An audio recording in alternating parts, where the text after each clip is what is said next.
Elite endurance athletes, including champions leading the pack at the Tour de France, spend up to 80% of their training time deliberately going slow.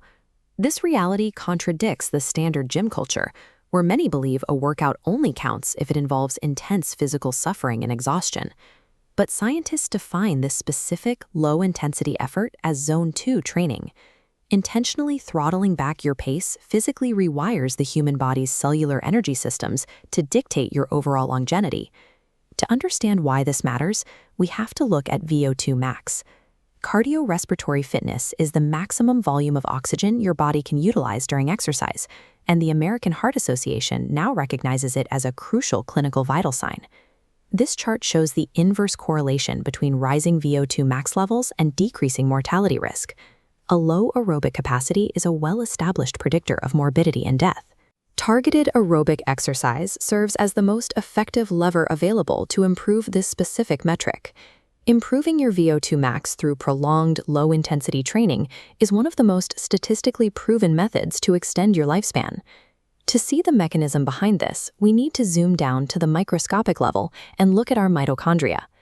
Mitochondria are the specialized structures inside our cells that generate the chemical energy needed to power all biochemical reactions.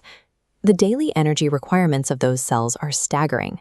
A healthy adult at rest produces their entire body weight in ATP every single day.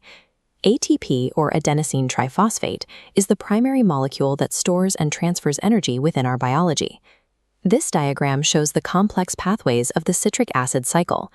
Every molecule of ATP must be recycled through these pathways 1,000 times daily. Spending prolonged periods in Zone 2 forces your body to stimulate, build, and protect this exact mitochondrial machinery. This intensity triggers a unique metabolic state called fat max.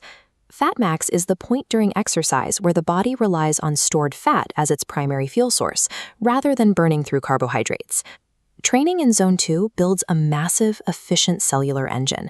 It maximizes fat metabolism and spares precious glycogen stores, creating sustainable energy reserves for a longer life. However, hitting this biological sweet spot is where many people fail. They rely on the default formula programmed into their smartwatch, which typically defines Zone 2 as 72 to 82% of their maximum heart rate. This chart shows rain cloud plots of physiological responses during exercise across multiple cyclists.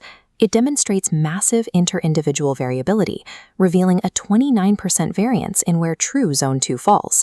Because of this wide spread, following a generic percentage guarantees exercising in the wrong zone. The moment you push slightly too hard, you cross a biological line known as the first ventilatory threshold, or VT1. VT1 is the specific intensity point where your breathing rate begins to increase faster than your body's oxygen consumption. Crossing VT1 triggers a metabolic shift.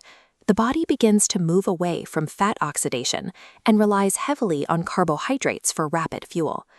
Pushing your pace just a few beats per minute too high prevents the specific cellular adaptations you are trying to achieve, transforming a longevity-focused workout into one that simply generates fatigue.